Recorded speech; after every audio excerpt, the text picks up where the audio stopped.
तो last class में हमने क्वेश्चन नंबर 7 तक कर लिया है एक्सरसाइज 3.2 के। अभी इससे आगे चल रहे हैं, ठीक है। क्वेश्चन नंबर 8, 9 ये सारे देखो, 8th जो है वो 7th के जैसा ही है। क्वेश्चन नंबर 8 जो है वो 7th के जैसा ही है। सब्स्टिट्यूशन मेथड जो होता है वही इसमें यूज करेंगे। 8 देखो, y की वैल्यू गिवन है, y मैट्रिक्स की। यहाँ पे हम y की वैल्यू पुट कर लेंगे। तो 8th कैसे हो जाएगा, बहुत सिंपल क्वेश्चन है। 2x और y की जगह पे क्या पुट कर लिया, 3, 2, 1 एंड 4। और RHS पे क्या है, 1, 0, -3 एंड 2। अब देखो ये वाली मैट्रिक्स यहाँ चली जाएगी, सब्ट्रैक्ट हो जाएगा। या फिर ऐसा बोले, ये जो मैट्रिक्स y है ना, या ऐसे लिखो, मान लो ये 2x प्लस y है इक्वल टू, यहाँ पे कोई मैट्रिक्स है 1, 0, -3, 2। दोनों साइड पे क्या करो, -y ऐड कर दो। तो -y दोनों साइड पे जब ऐड हो जाएगा तो इधर बचेगा 2x और ये नल मैट्रिक्स हो जाएगी। एक बार अगले स्टेप में नल मैट्रिक्स लिखना है यहाँ पे। और इधर क्या हो जाएगा, तो ये 1, 0, -3 और 2, इसमें से y मैट्रिक्स माइनस हो जाएगी। y मैट्रिक्स की वैल्यू क्या थी, y है 3, 2, 1, 4। तो 3, 2, 1, 4 यहां से माइनस हो जाएगा। तो चेक करो, 1 -3 हो गया -2, 0 -2 हो गया -2, -3 -1 हो गया -4 और 2 -4 हो गया -2। ये क्या हो गया, 2x हो गया। अब x क्या होगा, ये 2 चला जाएगा राइट साइड पे, तो स्केलर मल्टीप्लीकेशन 1/2, -2 -2 -4 -2। तो x की वैल्यू क्या हो जाएगी, 2 से डिवीजन, -1 -1 -2 -1, ये हमारा x हो जाएगा। ठीक है, बहुत सिंपल क्वेश्चन है। क्वेश्चन नंबर 9 भी ऐसा ही है।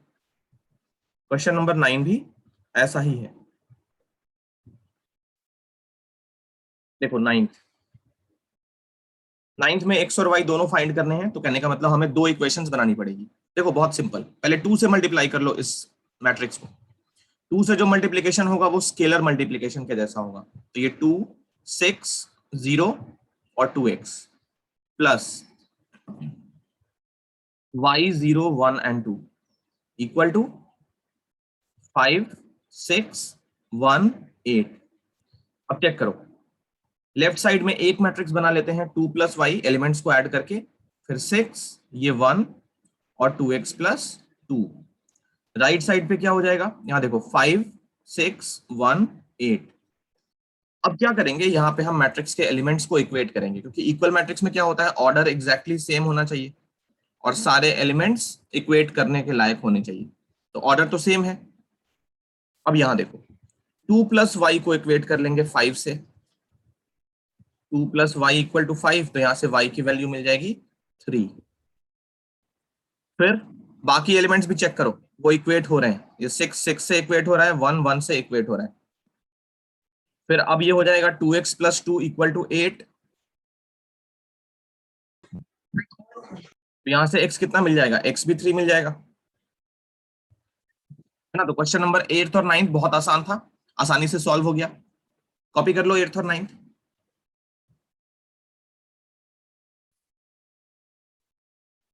तो देखो क्वेश्चन नंबर 9 तक हो गया। जिस तरीके से हमने 9 किया है वैसे ही 10th है, ठीक है। तो 10th वाला क्वेश्चन मैं छोड़ रहा हूं, 10th वाला क्वेश्चन मैं छोड़ रहा हूं। इनफैक्ट मैं 11th भी छोड़ रहा हूं और 12th भी छोड़ रहा हूं। 10th, 11th, 12th ये तीनों क्वेश्चन हम लोग छोड़ रहे हैं। बहुत ही सिंपल है, एक बार कोशिश करोगे तो सब आसान हो जाएगा। यहाँ पे बहुत सारे वेरिएबल्स हैं, तो इनको देख के डरने की जरूरत नहीं है। यहाँ पे बहुत सारे वेरिएबल्स हैं, देख के डरने की बिल्कुल भी जरूरत नहीं है। हर एक वेरिएबल में एक ही इक्वेशन मिल रही है, जहां तक मुझे दिख रहा है। एक्स में एक इक्वेशन मिलेगी, वहां से एक्स मिल जाएगा, वाई में एक मिलेगी, वहां से वाई मिल जाएगा। ठीक है, तो 10th, 11th, 12th और आगे भी देखते हैं अगर इस टाइप के हुए तो। चलो 13 तो मैं कराऊंगा ही, 10th, 11th, 12th ये तीनों क्वेश्चन तुम्हें करने हैं घर पे। देखो मैं बार बार बोल रहा हूँ, एनसीईआरटी के क्वेश्चन तुम्हें सारे के सारे क्वेश्चन कॉपी पे एक बार करने हैं। भले ही एक क्वेश्चन में कितने भी सब पार्ट्स हो या कितना भी सिंपल क्वेश्चन हो, एक बार तुम्हें एनसीईआरटी के सारे क्वेश्चंस करने ही करने हैं। तो 10th, 11th and 12th homework घर पे कर लोगे, नहीं होता है तो अगली क्लास में पूछ लेना, ठीक है। क्वेश्चन नंबर 13, 14, 15, 15 से बहुत इंपॉर्टेंट क्वेश्चन शुरू हो जाते हैं। 13 भी इंपॉर्टेंट है, तो पहले हम लोग करते हैं 13th। देखो 13th में क्या कर रहा है, एफ एक्स यहाँ पे गिवन है, हमें प्रूव करना है f x into f y equal to f x plus y. तो एफ एक्स तो ऑलरेडी है हमारे पास, है ना, हम लोग क्या करते हैं एफ वाई निकाल लेते हैं। 13th क्वेश्चन इंपॉर्टेंट है, 13 क्वेश्चन इंपॉर्टेंट है। देखो हमारे पास एफ एक्स की वैल्यू गिवन है, एफ एक्स की वैल्यू चेक करो, cos X minus sine x और 0, फिर साइन एक्स कॉस एक्स और 0, 0 0 1, ये है एफ एक्स। तो ये वाली चीज हमें पता चल गई। अब हमें एफ ऑफ वाई निकालना पड़ेगा।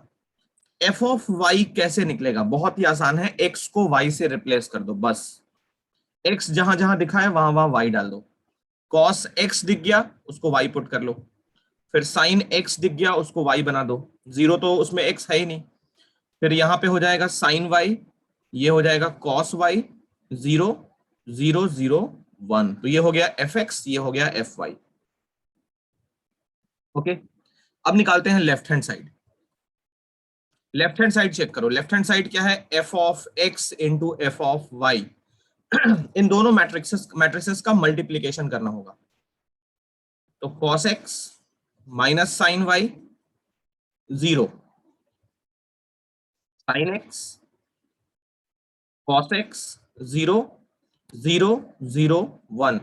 मैट्रिक्स के मल्टीप्लीकेशन में प्री मल्टीप्लायर पोस्ट मल्टीप्लायर बहुत इंपॉर्टेंट है, उनको सही जगह पे रखना।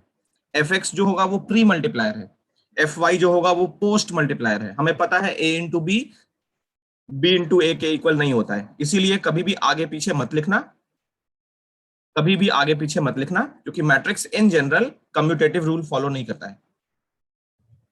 एक ही केस है जहां पे कम्यूटेटिव लॉ फॉलो होता है। कोई मुझे बताएगा कौन सा रूल, कौन सा केस है? Equal matrix. कौन सा?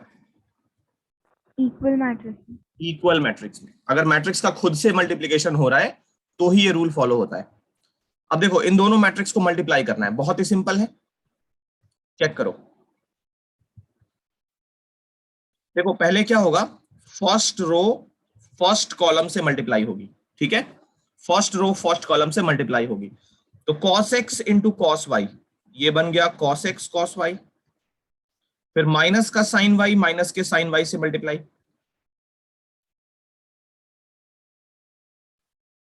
कुछ गलत हो गया, पहले वाले में y नहीं आएगा, पहले वाले में x आएगा, ये वाला जो है वो x है। एक मिनट वेट करो, यहाँ पे y नहीं है, ये वाला x है, तो गलती तुरंत पकड़ में आ जाएगी। अगर थोड़ा सा कॉन्शियस रहोगे तो गलती तुरंत पकड़ में आ जाएगी।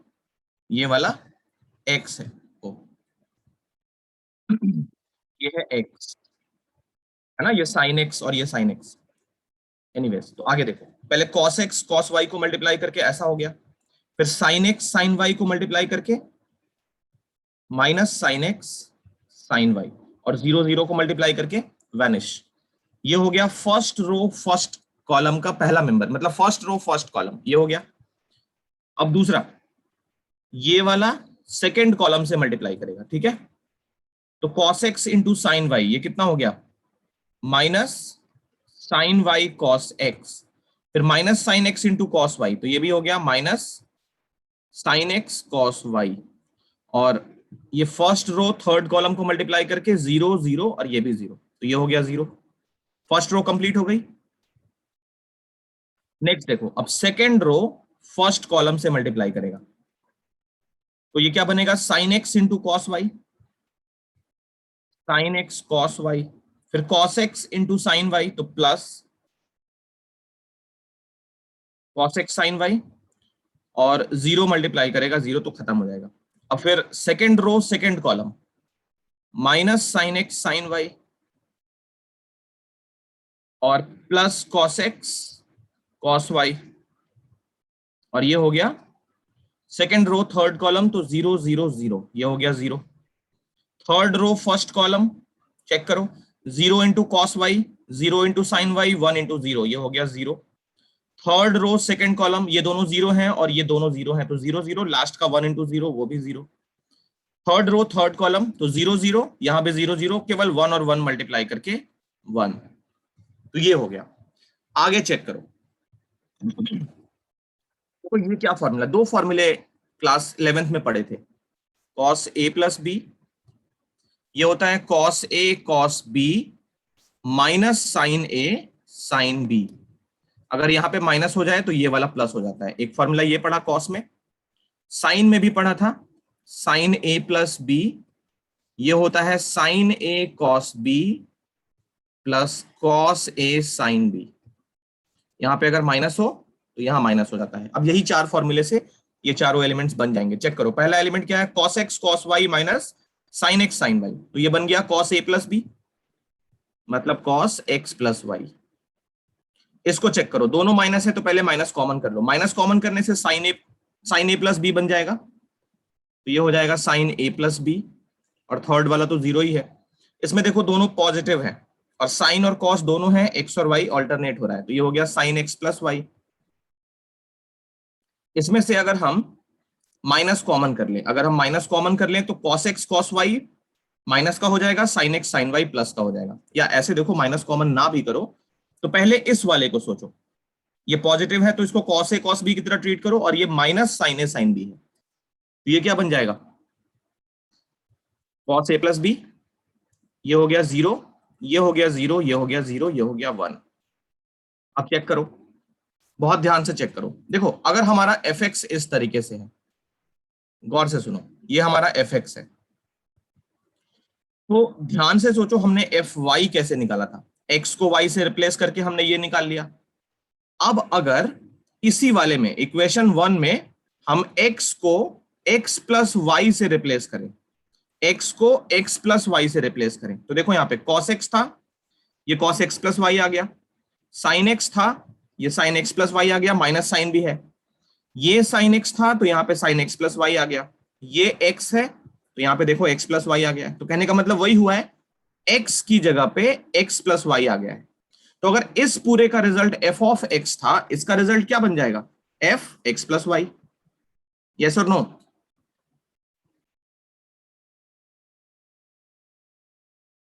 समझ आया? चलो वेरी गुड, कॉपी कर लो इसको, इंपॉर्टेंट क्वेश्चन था ये, कॉपी करके बताओ फिर हम आगे चलेंगे।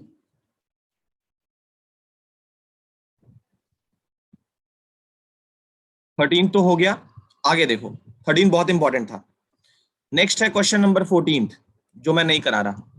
14th क्वेश्चन में नहीं करा रहा, सिंपल है। क्यों सिंपल है, देखो दोनों मैट्रिक्स को मल्टीप्लाई करना, लेफ्ट साइड पे भी राइट साइड पे भी। इक्वल मैट्रिक्स आने की कंडीशन तुमको पता है, दोनों मैट्रिक्स में क्या होना चाहिए इक्वल होने के लिए, उनका ऑर्डर एग्जैक्टली सेम होना चाहिए। 3x2 और 2x3 सेम ऑर्डर नहीं है, तो ऑर्डर सेम होना चाहिए और सारे के सारे एलिमेंट्स इक्वेट हो जाएं। तो 14th क्वेश्चन भी होमवर्क है, दोनों पार्ट्स, दोनों साइड की मैट्रिक्स को मल्टीप्लाई कर लेना, इक्वल नहीं आएंगे तो ये डिसप्रूव हो जाएगा। ओके, हम बढ़ते हैं आगे क्वेश्चन नंबर 15 से। 15 से मैं मैक्सिमम क्वेश्चन सॉल्व कराऊंगा। क्वेश्चन नंबर 15 और 16 और 17 और 18, ये चारों बहुत ही लाजवाब क्वेश्चन है। 15, 16, 17, 18 चारों बहुत ही लाजवाब क्वेश्चन है, बहुत ही प्यारे क्वेश्चन है ये चारों, मोस्ट इंपॉर्टेंट। ठीक है, 15, 16, 17, 18, चलो करते हैं इनको एक एक करके, ये चारों मैं कराऊंगा, डोंट वरी। सबसे पहले करेंगे 15, थोड़े लंबे होते हैं क्योंकि मैट्रिक्स के मल्टीप्लिकेशन पे बेस्ड हैं, थोड़ा सा भी गलत हुआ फिर काम हो जाता है खराब। पहले देखो 15, इनको थोड़ा आराम से करना, और तुम लोगों का काम क्या रहेगा, कहीं पे भी मिस्टेक हो जाए तुरंत बताना। 15 देखो, हमें ये फाइंड करना है, ए की वैल्यू हमारे पास है, ए मैट्रिक्स क्या है चेक करो, 2 0 1 2 1 3 1 -1 0। तो ये जो मैट्रिक्स है ना वो स्क्वायर मैट्रिक्स है, 3x3 ऑर्डर की स्क्वायर मैट्रिक्स है। हमें ए स्क्वायर चाहिए होगा, 5 इंटू ए चाहिए होगा, और 6 आई चाहिए होगा। देखो आई का मतलब क्या है, यहाँ पे आई का मतलब है I3 मतलब आइडेंटिटी मैट्रिक्स, आइडेंटिटी मैट्रिक्स कितने ऑर्डर की,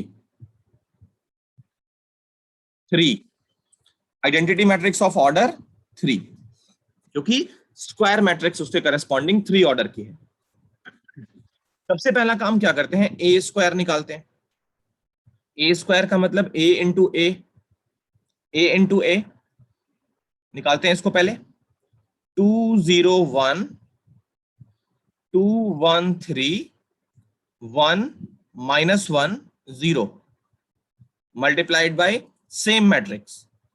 तो 201 213 1 -1 0। चलो मिस्टेक ना हो जाए, बहुत ध्यान से, एक भी एलिमेंट आगे पीछे हुआ तो गलत हो जाएगा। तो सबसे पहला काम, first row into first column. ठीक है, देखो एक बार में लिखेंगे, या तुम बोलो तो मैं ऐसे पहली बार में लिख दूं। फर्स्ट रो फर्स्ट कॉलम, तो ये 2 इस 2 को मल्टीप्लाई कर लिया, कितना हो गया 4। फिर 0 इंटू 2 0, फिर 1 इंटू 1 ये हो गया 1। पहला रो पहला एलिमेंट कॉलम मतलब कंप्लीट। अब फर्स्ट रो सेकंड कॉलम, तो देखो 2 इंटू 0 ये हो गया 0, 0 into 1 plus 0, 1 into -1 -1। First row third column, 2 into 1 is 2, 0 into 3 0, और 1 इंटू 0 तो 0। First row complete. सही है, बोलो, कोई परेशानी नहीं है।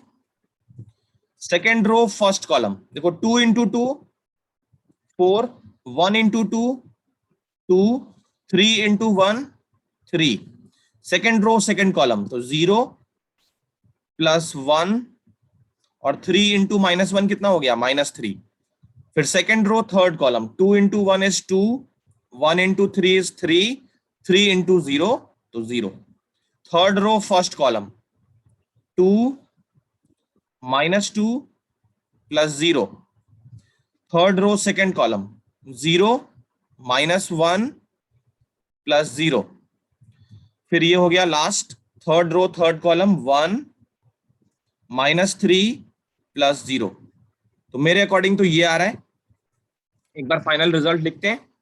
4 + 1 5, -1 2 प्लस 0 प्लस 0 2, 4 2 और 3, 4 2 6 और 3 9, ये हो गया -2, ये हो गया 5, ये हो गया -2 कट गया 0, -1 और -2। ये आ रहा है हमारा ए स्क्वायर। एक बार चेक कर लो, एक बार चेक कर लो।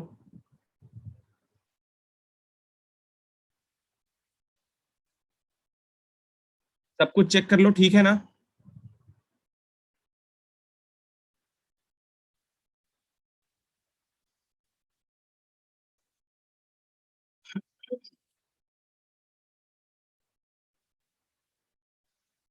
तब तक मैं आगे बढ़ता हूं। मैट्रिक्स मल्टीप्लिकेशन बहुत ही केयरफुली करना है। एक भी एलिमेंट आगे पीछे हुआ ना, काम खराब।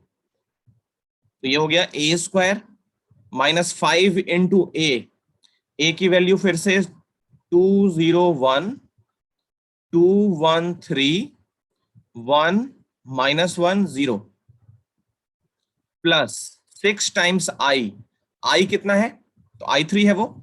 i3 की वैल्यू क्या होगी 3 ऑर्डर की, तो 1 0 0 0 1 0 0 0 1। तो ये लिख दिया हमने 1 0 0 0 0 1 0 0 0 1। इन सबको सॉल्व कर लेते हैं। तो पहले क्या करो, फर्स्ट और लास्ट को पहले ऐड कर लिया जाए। कैसा, फर्स्ट और लास्ट को पहले ऐड कर लिया जाए, तो 5 और 6 है ना, ये हो गया 11।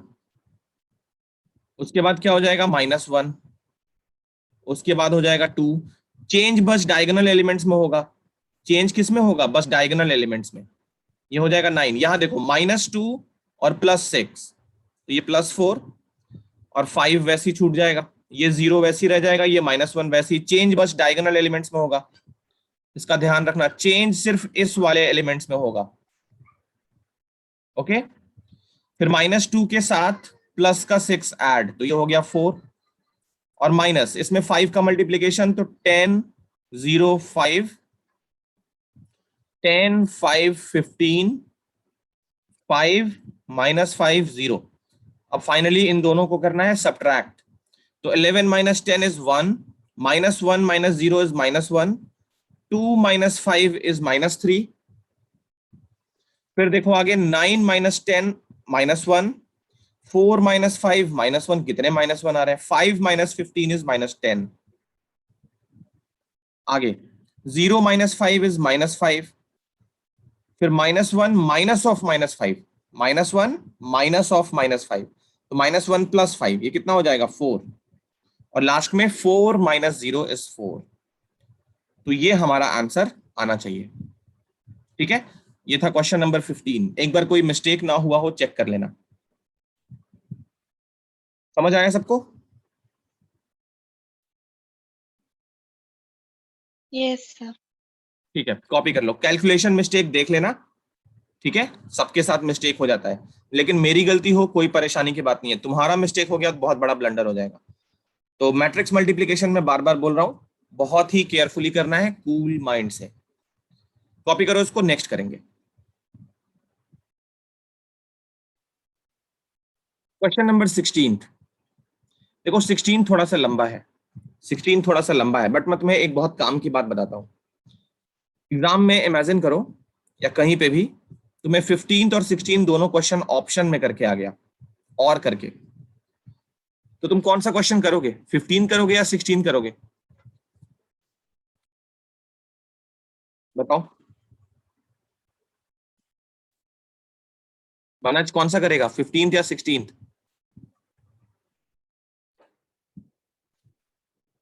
एक मिनट सर, वो स्क्रीन विजिबल सर, मैं 15 कर लूंगा। 15 करोगे। आरुष?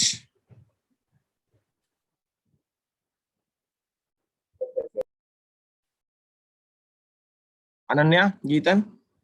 15 16 ऑप्शन में आया है। So 15. 15, तो तुम लोग 15 करोगे, मैं करूंगा 16। पता है क्यों? ये प्रूव करना है। 16 क्या करना है, प्रूव करना है, और 15 में वैल्यू फाइंड करनी है। वैल्यू फाइंड करने में हम देखो अभी फ्री बैठे हैं, जैसे घर पे बहुत ही कूल एनवायरनमेंट है, तो वैल्यू निकालने में तो कोई परेशानी नहीं है, गलत भी हो जाए कोई दिक्कत नहीं है। बट एग्जाम में क्या होता है ना, हमें जब वैल्यू फाइंड करने को बोला जाता है तो हम श्योर नहीं होते हैं, लाख हम करेक्ट करें, मतलब गलतियां ना करें, हम जानते हैं कि गलतियां हम नहीं करेंगे, बट फिर भी 1% चांस है कहीं वो मिस्टेक हो गया हो। प्रूव करने में क्या होता है, वहीं के वहीं वेरीफाई हो जाता है कि हाँ मेरा बिल्कुल सही है। वैल्यू फाइंड करने में ऐसा नहीं होता है। ठीक है, तो जब भी प्रूव करने वाला क्वेश्चन आए ना, प्रूव करने वाला करो, भले वो थोड़ा सा टफ पड़ रहा हो, थोड़ा सा लंबा पड़ रहा हो। उसमें क्या होता है, गलतियां वही मालूम चल जाती हैं। अगर आरएचएस में 0 आ गया तो ही सही है, 0 नहीं आया तो गलत है, हम फिर से उसको चेक करेंगे। इसमें क्या है, वैल्यू निकाल के हम आगे बढ़ जाएंगे, क्योंकि हमें नहीं पता वो सही है कि गलत है। मेरी बात समझ रहे हो?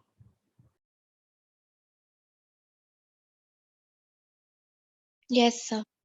तो जब भी प्रूव करने वाला क्वेश्चन और में करके आए, एक में हो वैल्यू फाइंड करो, दूसरे में हो प्रूव करो।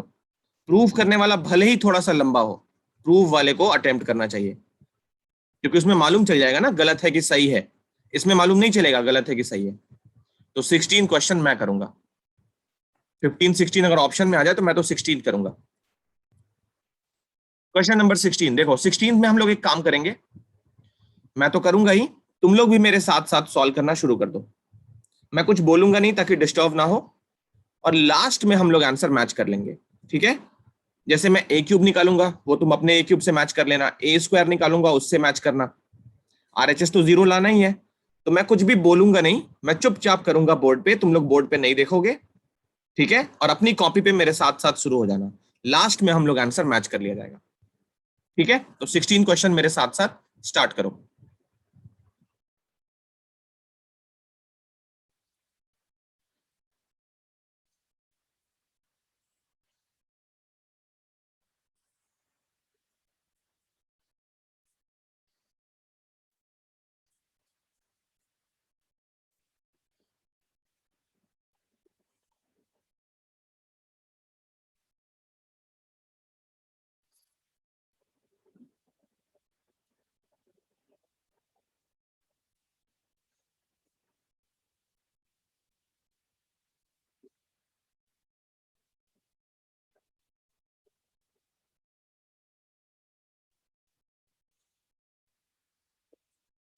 ए क्यूब निकालने के लिए पहले ए स्क्वायर निकाल लेना, ठीक है। ए स्क्वायर मतलब ए इंटू ए।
किसी का ए स्क्वायर मिला अभी तक?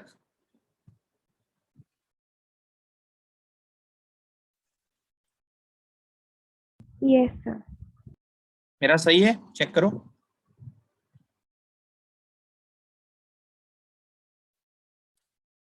Yes, sir. Very nice. चलो ए क्यूब निकालते हैं अब।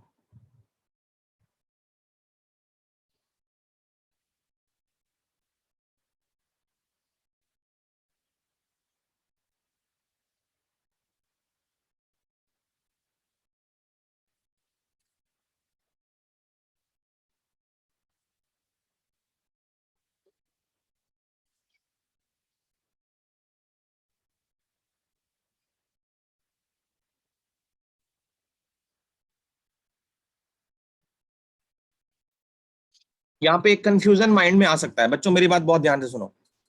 अभी लिखना रुक जाओ, 2 मिनट के लिए रुक जाओ। एक कंफ्यूजन यहाँ पे माइंड में आ सकता है, बहुतों को आता है और आना भी चाहिए। देखो कंफ्यूजन क्या हो सकता है, ए क्यूब में लॉज ऑफ एक्सपोनेंट ये कहता है कि हम ए इंटू ए स्क्वायर करें तो भी ए क्यूब आता है, और ए क्यूब इंटू ए करें तो भी हमारा ए क्यूब मिल जाता है। सॉरी, ए स्क्वायर इंटू ए करें तो भी हमको ए क्यूब मिल जाता है।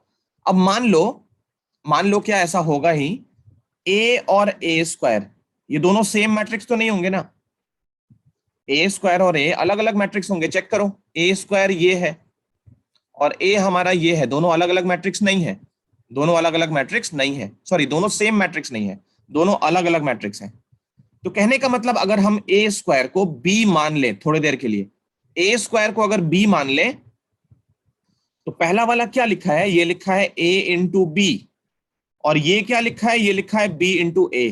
तो हम कौन सा फॉलो करें, क्योंकि दोनों का result mathematically laws of exponent से हमको ए क्यूब मिल जाएगा, बट तुम्हें पता है कि ए बी और बी ए इक्वल नहीं होते हैं इन जनरल।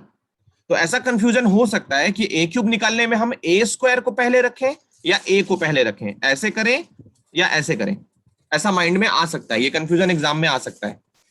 ठीक है, तो देखो इससे बचने का तरीका क्या है। बचने का तरीका ये है कि तुम ये वाला निकालो चाहे ये वाला निकालो, दोनों सेम है, दोनों सही है। कैसे सही है समझो, हमें स्टार्ट में ए क्यूब निकालना था ना, तो ए इंटू ए ऐसे लिखेंगे। अब तुम्हें पता है मैट्रिक्स का मल्टीप्लिकेशन एसोसिएटिव रूल फॉलो करता है ना। तो अगर ए और ए तीनों मल्टीप्लिकेशन में हो तो इन दोनों को पहले कर लो, ए स्क्वायर इंटू ए, या फिर किसी का मन ऐसा करे कि लास्ट वाले को एक साथ कर लो, तो ऐसे कर लो, दोनों सेम है। समझ में आ रही है। यहां पे एक्चुअली हम ए का पोजीशन चेंज नहीं कर रहे हैं। अगर ये ए इंटू बी इंटू सी है तो हम ए बी इंटू सी निकालें या ए इंटू बी सी निकालें, दोनों सेम रहेगा। सेम रहेगा कि नहीं रहेगा बताओ। Yes, sir. तो ये कंफ्यूजन बिल्कुल भी दिमाग में नहीं आना चाहिए कि हम ए स्क्वायर इंटू ए करें या ए इंटू ए स्क्वायर करें, दोनों सेम है, दोनों सेम है। इस वाले में हमने क्या कर लिया, पहले वाले एज को मल्टीप्लाई कर लिया तो ये ए स्क्वायर इंटू ए बन गया। और किसी बच्चे ने क्या किया, इस ए को छोड़ दिया, लास्ट के दोनों एस को पहले मल्टीप्लाई कर लिया, तो ए इंटू ए स्क्वायर करो वो भी सेम आएगा। ठीक है, क्योंकि तीनों मैट्रिक्स सेम है इसलिए ए को आगे पीछे लिख भी दे तो फर्क नहीं पड़ेगा क्योंकि वो मैट्रिक्स तो सेम है। हाँ, अगर ए बी सी होता तो इसको हम ऐसे नहीं लिख पाते, लेकिन यहां पे क्या है, ए बी सी तीनों सेम है, तो इस ए को यहां लिखो, इस ए को यहां लिखो, है तो वो ए ही ना। तो इस क्वेश्चन में कोई ऐसी परेशानी नहीं है, लेकिन इन जनरल हम उनका ऑर्डर चेंज नहीं कर सकते। तो सिर्फ इस क्वेश्चन के लिए हम ए स्क्वायर इंटू ए निकालें या ए इंटू ए स्क्वायर निकालें, कोई फर्क नहीं पड़ने वाला। ठीक है, चलो स्टार्ट करो, सॉल्विंग स्टार्ट करो।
ठीक है, ए क्यूब मिल गया हो तो बता देना।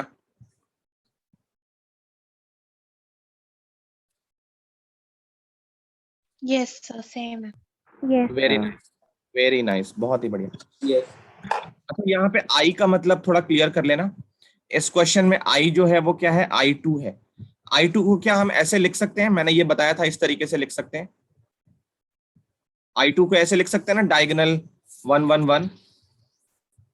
मैंने एक बार बताया था, डायगोनल मैट्रिक्स को रिप्रेजेंट करने का एक और मेथड होता है, बस यस डायगोनल एलिमेंट्स लिख दिया जाता है। ठीक है, चलो अब सबकी वैल्यू पुट करते हैं। लास्ट में 0 आएगा तो ही हमारा सही होगा, अदरवाइज कहीं ना कहीं हमने मिस्टेक कर रखी है।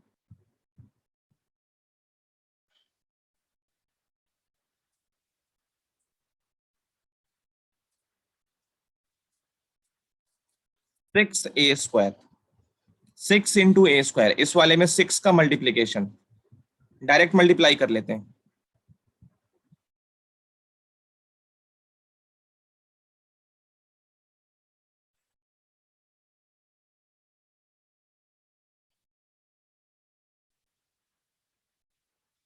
सेवन इंटू ए,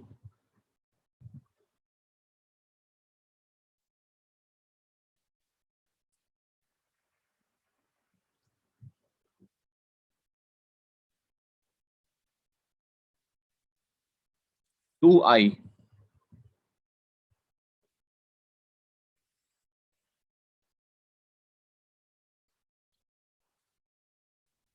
चलो अब इन सबको एक साथ सॉल्व।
तो ये कितना आ रहा है 9 और 30 0 आ रहा है, फिर दूसरा वाला भी 0, 34 और 14 0 0। जब 0 0 आने लगे तो थोड़ा सा मजा आना शुरू हो जाता है। 24 ये भी 0, 30 0, 48 0 0, ये कितना हो गया 57 और 78 0। चलो मेरा तो आ गया 0।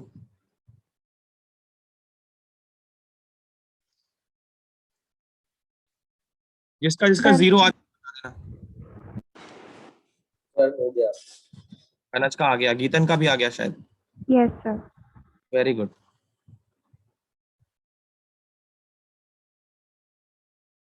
चलो 2 मिनट का टाइम मिल रहा है, जल्दी से कंप्लीट कर लो इस क्वेश्चन को, हम चलेंगे आगे।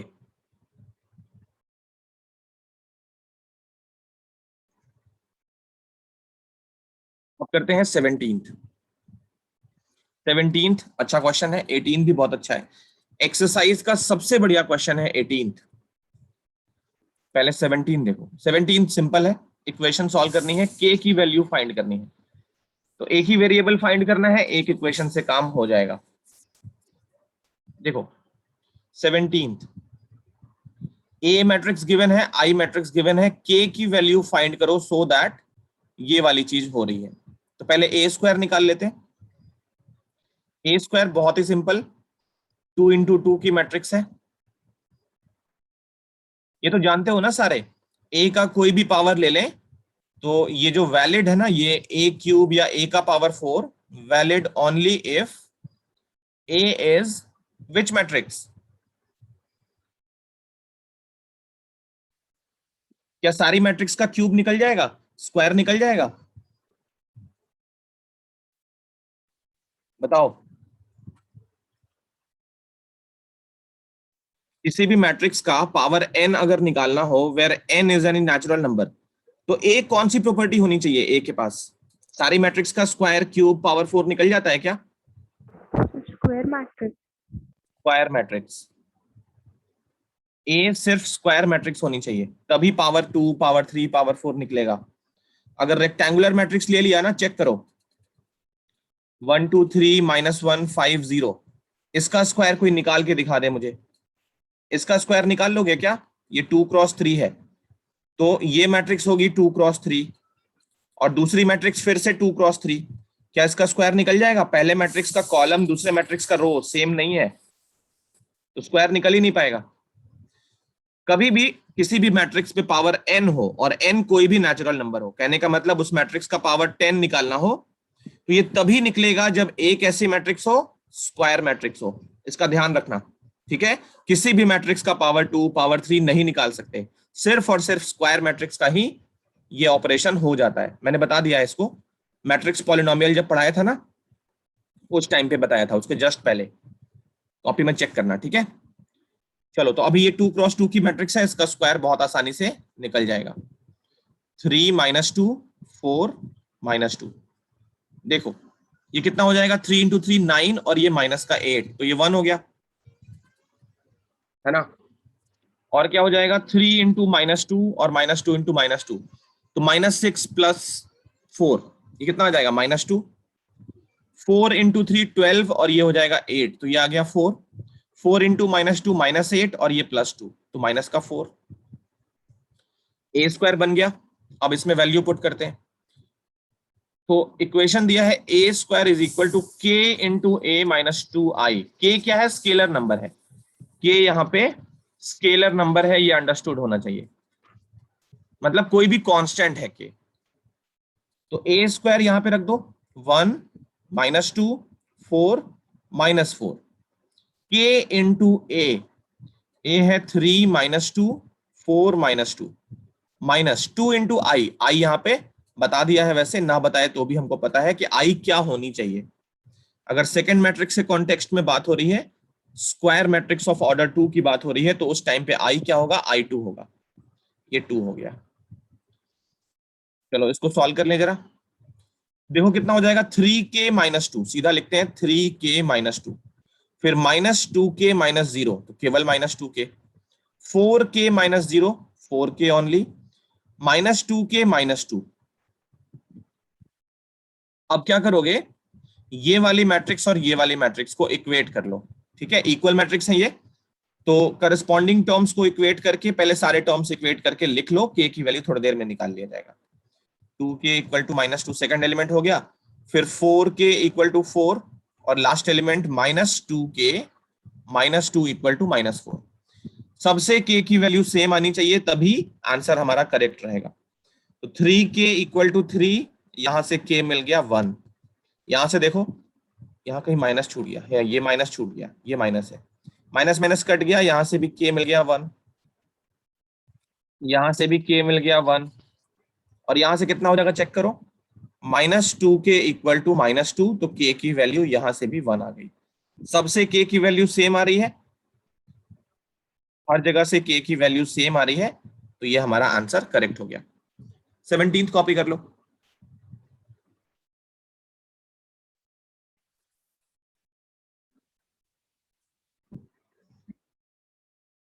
नेक्स्ट क्वेश्चन है 18th, बहुत ही अच्छा क्वेश्चन है, और क्लास 11th के ट्रिग्नोमेट्री के फॉर्मूले इसमें लगने वाले हैं, तो 18th क्वेश्चन लिखना मत, ठीक है। देखो थोड़ा सा लंबा होता है ये, 18th क्वेश्चन थोड़ा सा लंबा होता है।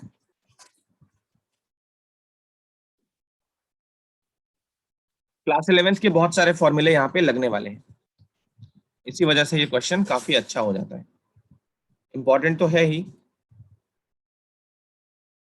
ए मैट्रिक्स गिवन है, ये 2 क्रॉस 2 की मैट्रिक्स है जैसा हमको दिख रहा है। I is the identity matrix of order 2, तो आई यहाँ पे क्या होगा, I2 है। I2 मतलब 1 0 0 1। प्रूव करना है I plus A is equal to I minus A into ये वाली मैट्रिक्स। चेक करो लेफ्ट हैंड साइड, क्वेश्चन थोड़ा लंबा होता है, तो I प्लस ए हम डायरेक्टली लिखते हैं, I का मतलब I2 है, I का मतलब I2 है, ठीक है।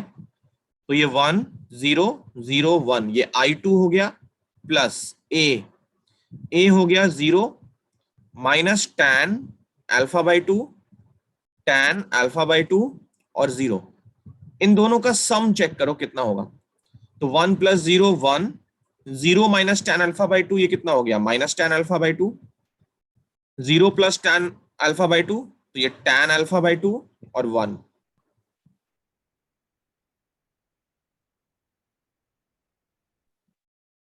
तो ये हो गया हमारा I प्लस ए। अब करना है RHS।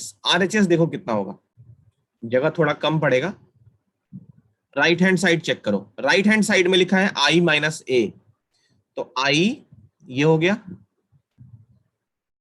माइनस ए कितना होगा, तो 0 minus tan alpha by 2, tan alpha by 2 और ये हो गया 0, ये बन गया I माइनस ए। इस वाले का मल्टीप्लीकेशन करना है cos alpha minus sine alpha, sine alpha और cos अल्फा से, ठीक है। चलो देखो पहली मैट्रिक्स, पहले दोनों मैट्रिक्स का डिफरेंस, तो 1 ये हो गया minus tan alpha by 2, 0 minus tan alpha by 2 minus tan alpha by 2 और 1 माइनस 0 तो 1। इस मैट्रिक्स का मल्टीप्लीकेशन करना है किसके साथ, cos alpha minus sine alpha, sine alpha और cos अल्फा के साथ। देखो कैसे होगा,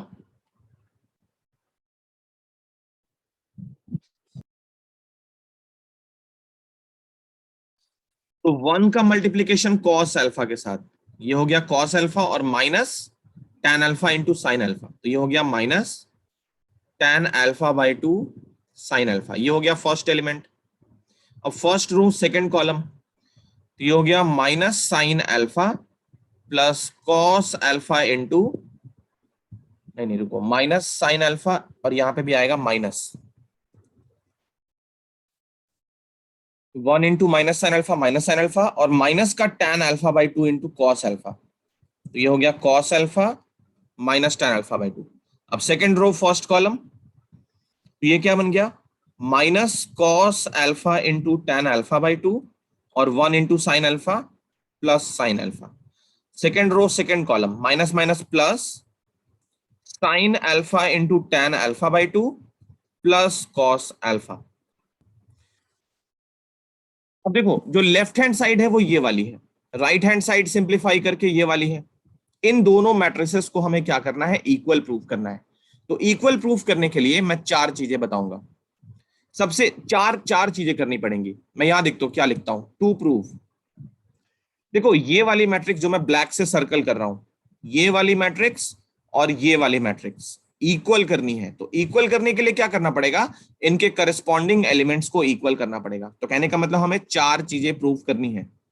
सबसे पहला इस वाले को 1 प्रूफ करना है, फिर इस वाले को minus tan alpha by 2 proof करना है, इस वाले को plus tan alpha by 2 proof करना है, और इस वाले को 1 प्रूफ करना है ना। तो चार क्वेश्चन इसके अंदर हैं, हम चारों को एक एक करके सॉल्व करेंगे। देखो टू प्रूफ मैं यहां पे लिखता हूं, ए पार्ट में क्या प्रूफ करना है, तो हमें ये प्रूफ करना है cos alpha minus tan alpha by 2 into sine alpha equal to 1, first वाला। फिर बी पार्ट में क्या प्रूफ करना है, minus sine alpha minus cos alpha into tan alpha by 2, इसकी वैल्यू क्या प्रूफ करनी है, minus tan alpha by 2। C part में ये प्रूफ करना है, इसको आगे लिख लेते हैं, प्लस है इसलिए, sine alpha minus cos alpha into tan alpha by 2 equal to tan alpha by 2। और D part, last part, cos alpha plus sine alpha into tan alpha by 2 equal to 1। ये चार चीजें हमें प्रूफ करनी है। समझ आ रहा है क्वेश्चन, आगे चले।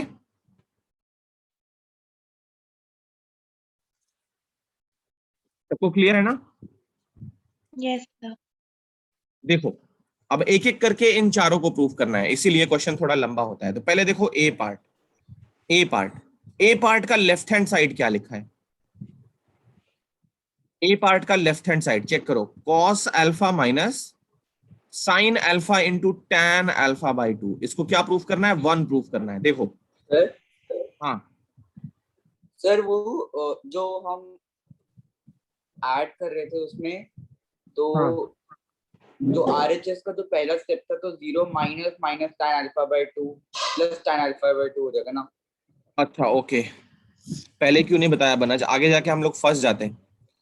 चलो तो ये 0 ये हो गया प्लस, चलो अच्छा किया अभी मालूम चल पड़ा। तो ये कितना होगा, 1 इंटू कॉस अल्फा, और ये हो जाएगा प्लस tan अल्फा बाई 2 को प्लस ट्रीट करना है, तो ये सेकंड रो को भी इंपैक्ट डालेगा, ये हो जाएगा प्लस।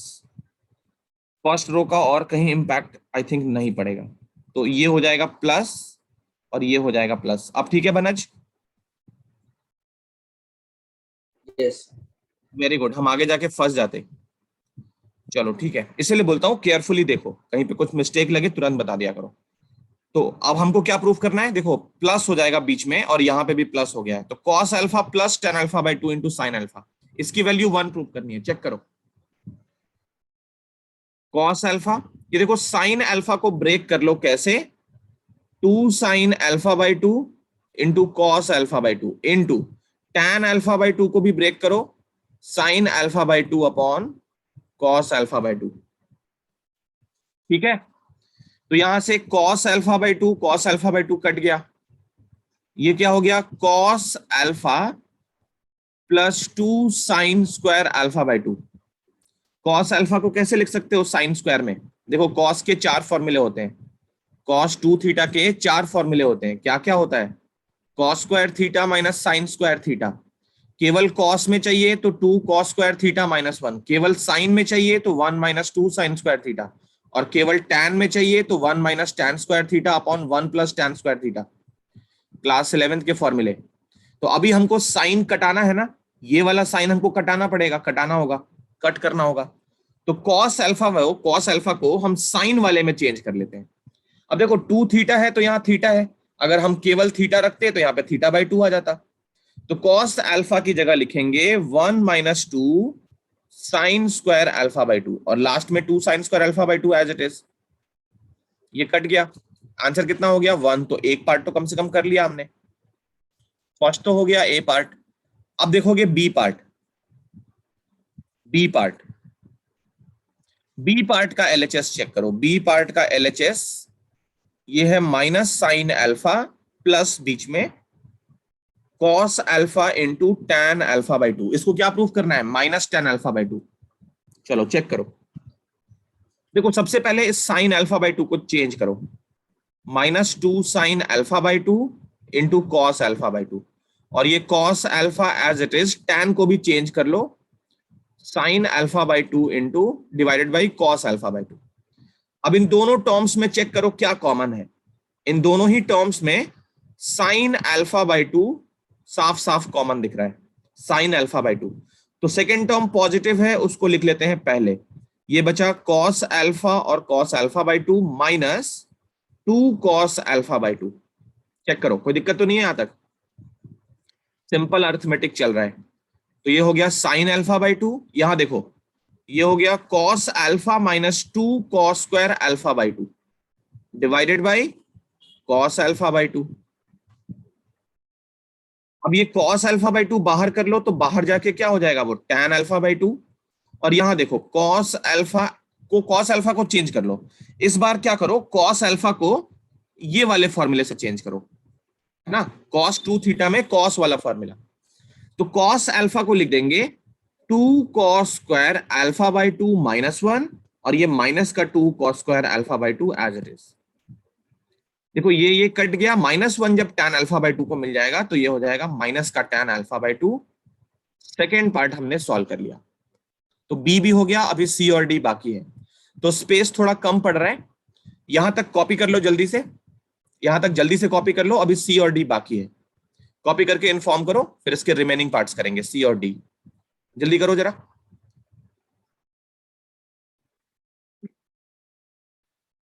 सी और डी में देखो एक बहुत अच्छा हो गया, सी और डी हमको करना नहीं पड़ रहा है। क्यों नहीं करना पड़ रहा है चेक करो। यहां देखो सी और डी में क्या हो रहा है, ये मैं लेफ्ट साइड का हटा रहा हूं, ठीक है, ये वाला मैं हटा रहा हूं। चेक करो, सी और डी हमको करना नहीं पड़ेगा, थोड़ा सा दिमाग लगा लें तो ऑलरेडी वो डन है। कैसे? देखो देखो सी वाला जो पार्ट है, इधर देखो, सी वाले पार्ट में लेफ्ट हैंड साइड चेक करो, लेफ्ट हैंड साइड। तो इसको करने के लिए हमें करने की जरूरत नहीं है, बी पार्ट से इसको मैच करो, बस -1 का मल्टीप्लीकेशन हो गया है दोनों साइड पे। तो बी पार्ट में हमने क्या किया है, देखो फ्रॉम बी पार्ट में हमने, क्योंकि हमने बी पार्ट तो प्रूव कर लिया ना, तो उसके रिजल्ट को आगे यूज कर ही सकते हैं। बी पार्ट में हमने ये प्रूफ कर लिया, ओके, बी पार्ट में हमने ये प्रूफ कर लिया यहाँ पे। अब दोनों साइड पे -1 से मल्टीप्लाई कर लो, या माइनस कॉमन ले लो, लेफ्ट साइड से माइनस कॉमन ले लो, राइट साइड का माइनस वैसे ही छोड़ दो। अब माइनस माइनस काट लो, ये माइनस माइनस कट जाएगा। तो कहने का मतलब sign alpha into cos alpha tan alpha by 2, इसकी वैल्यू क्या हो जाएगी? Tan alpha by 2। तो सी पार्ट देखो ऑलरेडी हो गया, सी पार्ट प्रूव हो गया ना, ये सी पार्ट प्रूव हो गया। और डी पार्ट और ए पार्ट चेक करो, एग्जैक्टली आइडेंटिकल है। डी पार्ट देखो, cos alpha sign alpha into tan alpha by 2, ये ऑलरेडी 1 हमने कर लिया है। ए पार्ट की प्रूविंग में ये हमने एग्जैक्टली यही काम किया है। तो इस मैट्रिसेस में, दोनों मैट्रिक्स में क्या हुआ, left hand side right hand side के चारों एलिमेंट सेम हो गए। वो 2x2 की मैट्रिक्स थी, 4 एलिमेंट्स दोनों में थे, तो लेफ्ट हैंड साइड और राइट हैंड साइड हमने बिल्कुल इक्वल कर लिया और ये क्वेश्चन सॉल्व हो गया। ठीक, तो ये सी एंड डी का प्रूविंग भी हो ही गया साथ साथ। कॉपी कर लो जल्दी से, 18th पूरा कंप्लीट कर लो। अब हम चलेंगे आगे। नेक्स्ट है क्वेश्चन नंबर 19। अच्छा, ये वर्ड प्रॉब्लम शुरू हो गया, तो 19th है, 20th, 2 क्वेश्चन और करने हैं, 21-22 कर लोगे, एमसीक्यू है। 19th और 20th, 19th में 2 पार्ट है, मैं सिर्फ फर्स्ट कराऊंगा, सेकंड पार्ट तुम लोग कर लेना, आसानी से हो जाएगा। देखो 19th का फर्स्ट पार्ट, वर्ड प्रॉब्लम देख के डरने वाली बात नहीं है, वर्ड प्रॉब्लम देख के बिल्कुल भी घबराने वाली बात नहीं है, क्वेश्चन पढ़ते ही सॉल्व हो जाता है वर्ड प्रॉब्लम, ठीक है। चलो देखो, trust fund has ₹30,000 that must be invested in 2 different types of bonds. First bond pays 5% 5% interest per year and the second bond pays 7% interest per year. Interest तुमने पढ़ा है क्लास 8 में, दो टाइप का होता है, सिंपल इंटरेस्ट और compound interest. मैं थोड़ा सा रिकॉल करा देता हूं. सिंपल इंटरेस्ट निकालने का फॉर्मूला होता है principal into time into rate upon 100. ये सिंपल इंटरेस्ट का फॉर्मूला है. कंपाउंड इंटरेस्ट में पहले अमाउंट निकालते हैं, amount is equal to principal into 1 plus rate upon 100 to the power T, और एक बार अमाउंट आ जाता है फिर compound interest equal to amount minus principal, और यहाँ पे अमाउंट की वैल्यू क्या होती है, प्रिंसिपल प्लस सिंपल इंटरेस्ट. ठीक है, तो ये बेसिक्स हमें पता है. जब भी इंटरेस्ट के बारे में बोले, सिर्फ इंटरेस्ट वर्ड लिखे, हम लोग ऑलवेज सिंपल इंटरेस्ट कंसीडर करेंगे. अगर कंपाउंड इंटरेस्ट निकलवाना होगा तो क्लियरली मेंशन करेगा कंपाउंड इंटरेस्ट पर ईयर. अगर कोई भी कंपाउंड इंटरेस्ट सिंपल इंटरेस्ट का नाम नहीं दे रहा है तो हम कौन सा इंटरेस्ट कंसीडर करेंगे, सिंपल इंटरेस्ट. तो ये क्वेश्चन सिंपल इंटरेस्ट पे है. अब दो टाइप के बॉन्ड्स हैं. 30,000 को दो अलग अलग बैंक में मान लो जमा करना है, बैंक ए और बैंक बी. इसको मैट्रिक्स मेथड से सॉल्व करने से पहले एक बार हम लोग सिंपली सॉल्व करके देख लेते हैं.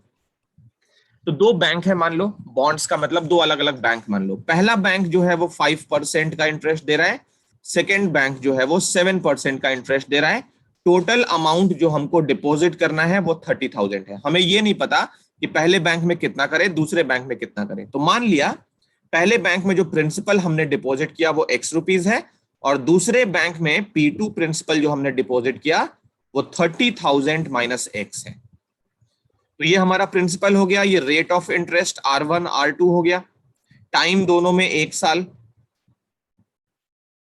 ठीक, तो इन दोनों का इंटरेस्ट निकालना है. आगे इसने यहां तक तो क्लियर हो गया. Using matrix multiplication determine how to divide 30,000 among these two types of bonds, that is banks, if the trust fund must obtain an annual and total interest of rupees 18,000 पहले में और 2,000 सेकंड में.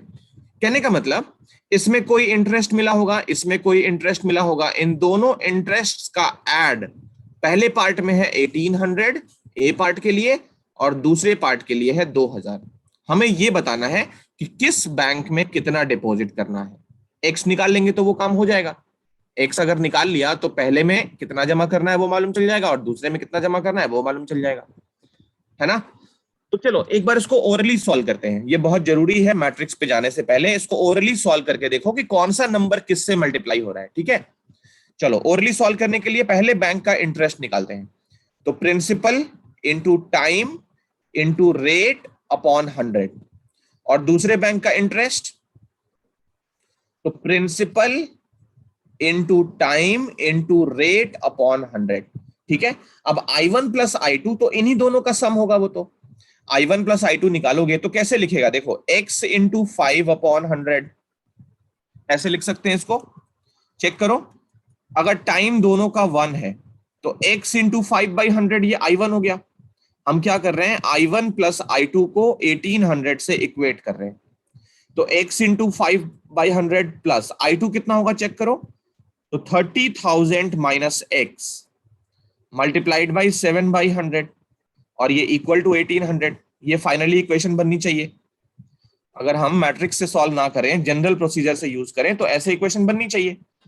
अब देखो matrix से इसको कैसे solve कर सकते हैं. मैट्रिक्स में चेक करो ये किस टाइप का मल्टीप्लिकेशन है. तो देखो अगर हम इसको ऐसे लिख लें, पहली जो मैट्रिक्स है उसको रो मैट्रिक्स बना दें, तो x और 30,000 माइनस x. पहली मैट्रिक्स अगर इस तरीके से बना दे रो मैट्रिक्स, तो दूसरी मैट्रिक्स में क्योंकि x जो है वो 5/100 से मल्टीप्लाई होना है, तो इसको ऐसे रखना पड़ेगा 5/100, क्योंकि पता है ना रो 1 जो होता है वो कॉलम 1 को मल्टीप्लाई करता है.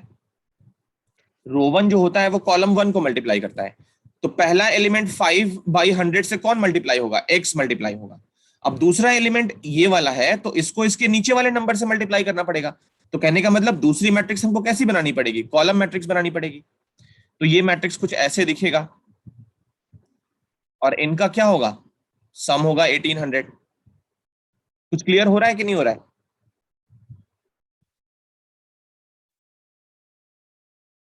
Yes, sir. तो देखो अब इसको हम मैट्रिक्स मेथड से सॉल्व करते हैं.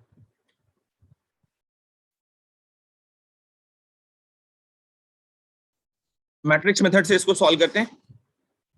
ओरली हमें ये मालूम चला है कि इक्वेशन कैसी बनेगी, और हमने थोड़ा प्लान किया है कि कौन सा किससे मल्टीप्लाई होगा, तो एजम्पशन हम कैसे करें। देखो, सबसे पहले दोनों बॉन्ड्स में कितना हमको इन्वेस्ट करना है वो x और 13,000 माइनस एक्स ले लेते हैं। Let the investment in first bond, जिसको हम बैंक बोल रहे थे, x रुपीज। सेकेंड बॉन्ड का इन्वेस्टमेंट, क्योंकि बजट जो है वो तो कांस्टेंट है, फिक्स है, तो 30,000 माइनस एक्स सेकेंड बैंक में इन्वेस्ट हो गया। अब अगर इस इन्वेस्टमेंट का मैट्रिक्स बनाया जाए, इन्वेस्टमेंट मैट्रिक्स, इन्वेस्टमेंट मैट्रिक्स, वो कैसे लिखेंगे? पहले ये वाला मतलब पहला बॉन्ड में x और दूसरे बॉन्ड में 30,000 माइनस एक्स, ये रो मैट्रिक्स हो गई। ये कौन सी मैट्रिक्स हो गई? Row matrix. अब देखो, इंटरेस्ट निकालने वाला अगर मैट्रिक्स बनाए, इंटरेस्ट मैट्रिक्स,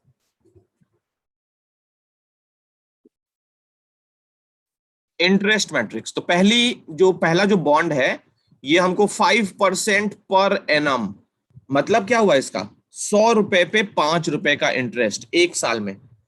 ओके, 100 रुपीज पे 5 रुपीज इंटरेस्ट पर ईयर है, पर एनम बोलते हैं उसको, तो 5 रुपीज पर 100 रुपीज, ये मतलब हुआ। ओके, तो अगर x रुपीज है तो उसमें बाद में x का मल्टीप्लीकेशन हो जाएगा। तो ऐसा बोल सकते हैं कि 5 रुपीज अगर इंटरेस्ट है 100 रुपीज पे, तो 1 रुपए पे कितना इंटरेस्ट होगा? 5/100 है ना, तो 5/100, और इसका इंटरेस्ट कितना है? 7% पर एनम, तो मतलब 100 रुपीज पे 7 रुपीज का इंटरेस्ट है एक साल में, है ना। तो ये हो गया तुम्हारा 7 रुपीज का इंटरेस्ट पर 100 रुपीज, तो 1 रुपी पे कितना हो जाएगा? 7/100। ये दोनों मैट्रिक्स हो गए। अब मल्टीप्लाई करके ऐड करते हैं हम लोग, I1 प्लस I2 दोनों का इंटरेस्ट, ये कितना हो जाएगा? ये हो जाएगा 1800। मैं फर्स्ट पार्ट सिर्फ सॉल्व करूंगा, दूसरे पार्ट में तुम्हें यही चीज I1 plus I2 equal to 2000 कर देना है, ठीक है। चलो, I1 प्लस I2 करने के लिए, मतलब दोनों का इंटरेस्ट निकालने के लिए, हमें इन मैट्रिसेस को मल्टीप्लाई करना पड़ेगा। ये हो गई row matrix into column matrix. Column matrix 5/100 और 7/100, इनका सम कितना है? तो सम है हमारा 1800 रुपीज। चलो इसको सॉल्व करते हैं। यहां देखो राइट साइड, तो x इंटू 5/100 कितना हो गया? 5x/100, और 30,000 minus x into 7/100 equal to 1800। पहले तो एक काम करो, 100 को भेज दो उस साइड, तो ये हो जाएगा 5x, और ये हो जाएगा 21 पे 4 zeros minus 7x equal to 18 पे 2 जीरो पहले से थे, और ये 100 और पहुंच गया। 5 माइनस 7 माइनस 2x, और ये 21 वहां चला गया तो कितना हो जाएगा? माइनस का 3 और उस पे 4 जीरो, तो x की वैल्यू आ गई 15,000, है ना। x की वैल्यू आ गई 15,000, मतलब बॉन्ड 1 में हमको x इन्वेस्ट करना है, वो आ गया 15,000 रुपीज, और बॉन्ड 2 में हमको 30,000 माइनस एक्स करना था, वो भी कितना मिला? 15,000 ही मिला। मतलब दोनों बॉन्ड में इक्वल पैसे इन्वेस्ट करने चाहिए, तो हमको 1800 का इंटरेस्ट मिल जाएगा। ये सिर्फ ए पार्ट सॉल्व हुआ है, बी पार्ट तुम्हारे लिए होमवर्क है। बी पार्ट में क्या करोगे? बी पार्ट में यही चीज, बस देखो मैं ब्लू से हाईलाइट कर देता हूं, इस वाले की जगह पे 2000 रख देना है, और यहाँ पे 2000 रख के क्वेश्चन को प्रोसीड कर लेना है। एक्स की वैल्यू कुछ आ जाएगी, दोनों बॉन्ड का अलग अलग इन्वेस्टमेंट मिल जाएगा। चलो जल्दी जरा कॉपी करो।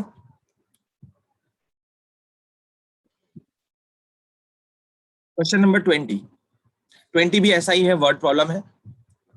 तो देखो, लास्ट क्वेश्चन है एक्सरसाइज का, उसके बाद 21, 22 तुम लोग कर लेना, बहुत आसान है, एमसीक्यू वैसे भी मैं नहीं कराऊंगा। देखो, एक बुक शॉप है, 20th question. The bookshop of a particular school has 10 dozen chemistry books, 8 dozen physics और 10 dozen economics की बुक्स हैं। डजन का मतलब पता है ना, 12। तो क्या है, बुक्स का डेटा कलेक्ट कर ले पहले। केमिस्ट्री की बुक कितनी है? केमिस्ट्री की बुक है 10 डजन, मतलब 10 इंटू 12 120 केमिस्ट्री की बुक्स है। और क्या है, फिजिक्स, फिजिक्स की बुक कितनी है? 8 डजन। तो 8 इंटू 12 96 बुक्स कितनी है फिजिक्स की। और इकोनॉमिक्स, इको की बुक्स कितनी है? 10 डजन। 10 इंटू 12 ये भी 120 बुक्स है। यहां तक हो गया, ये नंबर ऑफ बुक्स है। सेलिंग प्राइस, कॉस्ट भी है इन बुक्स का 80 रुपीज, 60 एंड 40 रेस्पेक्टिवली। रेस्पेक्टिवली मतलब पहला वाला केमिस्ट्री हो गया, दूसरा वाला फिजिक्स और तीसरा वाला इकोनॉमिक्स। तो केमिस्ट्री की बुक का कॉस्ट है ₹80 पर बुक। फिजिक्स वाली बुक का कॉस्ट है ₹60 पर बुक। और इकोनॉमिक्स की बुक का कॉस्ट है ₹40 पर बुक। ठीक है, ये data collection. Find the total amount the book shop will receive from selling all the books using matrix algebra. ये हम मान के चल रहे हैं कि बुक सेलर जो है वो सारी की सारी बुक बेच सकेगा, बेच पाएगा, कोई भी बुक बचेगी नहीं स्टॉक में। तो कितना उसको अर्निंग होगा ये बताना है। देखो बहुत सिंपल, सबसे पहले नंबर ऑफ बुक्स की मैट्रिक्स अगर बनाई जाए, नंबर ऑफ बुक्स की मैट्रिक्स अगर बनाई जाए, नंबर ऑफ बुक्स की मैट्रिक्स, तो देखो कैसे बनेगी, रो मैट्रिक्स ही बनेगी। या इसको अगर कॉलम बनाना चाहोगे तो ये वाली फिर रो हो जाएगी। तो नंबर ऑफ बुक्स की मैट्रिक्स, केमिस्ट्री की बुक 120 है, फिजिक्स की बुक 96 है और इकोनॉमिक्स की बुक 120 है। इन सब में एक काम कर सकते हैं, 12 कॉमन कर लें, क्योंकि स्केलर मल्टीप्लीकेशन भी एक वर्ड होता है। तो डजन अगर हम लोग कॉमन कर ले बाहर, क्योंकि मैट्रिक्स में अच्छा रहेगा और ज्यादा अच्छी सी मैट्रिक्स बनाए, मैट्रिक्स की और प्रॉपर्टीज यूज करें तो वो और ज्यादा अच्छा रहेगा। तो ये हो गया 10, ये हो गया 8, ये हो गया 10। ये समझ आया? 12 क्या रिप्रेजेंट कर रहा है? डजन में 12 बुक्स होते हैं। तो ये 12 डजन, 8 डजन और ये सॉरी 10 डजन, 8 डजन और 10 डजन, ये हो गया। अब सेलिंग प्राइस की matrix, selling price matrix, selling price की मैट्रिक्स हमको ऐसी रखनी है कि ये वाला नंबर 80 से मल्टीप्लाई करें। देखो टोटल अर्निंग हमारी कितनी होगी, जनरल हमारा माइंड क्या कहता है, टोटल अर्निंग कितनी होनी चाहिए। टोटल अर्निंग का फॉर्मूला क्या होता है, number of books into cost. तो 120 इंटू 80, ये केमिस्ट्री से अर्निंग हो गया। 96 बुक है किसकी, फिजिक्स की, और हर एक बुक का कॉस्ट है 60, फिर 120 बुक और 40, यही तो होगा, यही होगा ना। अब 120 को मल्टीप्लाई किससे करना है, 80 से, फिर 96 को 60 से। तो मैट्रिक्स का मल्टीप्लीकेशन कैसे होता है, इस तरीके से ही तो होता है, पहली रो पहली कॉलम मल्टीप्लाई करती है। तो ये सारे हमारे रो के एलिमेंट होने चाहिए पहली मैट्रिक्स में, और ये सारे हमारे कॉलम के एलिमेंट होनी चाहिए दूसरी मैट्रिक्स के, तभी तो इनका मल्टीप्लीकेशन हो पाएगा। मैट्रिक्स का मल्टीप्लीकेशन कभी भी रो इंटू रो नहीं होता है ना, रो इंटू कॉलम होता है। तो ये सारे सर्कल्ड वाले हमारे रो एलिमेंट होने चाहिए और रेक्टेंगल वाले हमारे कॉलम एलिमेंट होने चाहिए। तो सेलिंग प्राइस की मैट्रिक्स कैसी रहेगी, कॉलम मैट्रिक्स रहेगी। उसमें क्या क्या एलिमेंट्स रहेंगे, तो 120 को 80 मिलना चाहिए, 96 को 60 मिलना चाहिए और इस 120 को 40 मिलना चाहिए। अब टोटल अर्निंग कितनी हो जाएगी, टोटल अर्निंग, टोटल अर्निंग जो होगी वो होगी हमारी 12 इंटू 12 इंटू 10 8 10। इस मैट्रिक्स का मल्टीप्लीकेशन 80 60 और 40। चलो इनको सॉल्व कर लेते हैं। तो पहले 12 इंटू 10 ये कितना हो जाएगा 120, 12 इंटू 8 96, 12 इंटू 10 120। इनका मल्टीप्लीकेशन 80 60 और 40। तो देखो पहली रो पहली column 120 into 80 plus 96 into 60 plus 120 into 40, यही हमारा आंसर होगा। 12 8 जा 96 और उस पे 2 0, 96 इंटू 6 6 6 जा 36 और ये कितना हो गया 57, उस पे 1 0, 12 4 जा 48 और उस पे 2 0। इन सबको ऐड कर लोगे तो ये 1 0 फिर एक 6 8 7 15 और 6 21, कैरी ओवर 2 हुआ, 4 2 6 और 5 11 11 और 9 20, ₹20,160। 20,160 ये होगा फाइनल अर्निंग। ठीक है, यहां तक समझ आया? बोलो। Yes, sir. तो Yes, ये sir. एक्सरसाइज हमारी खत्म हो गई है। क्वेश्चन नंबर 21, 22 एमसीक्यू है, इन दोनों को सॉल्व करना। हम लोग नेक्स्ट क्लास पे ट्रांसपोज ऑफ मैट्रिक्स स्टार्ट करेंगे। ये कॉपी कर लो, फिर जा सकते हो।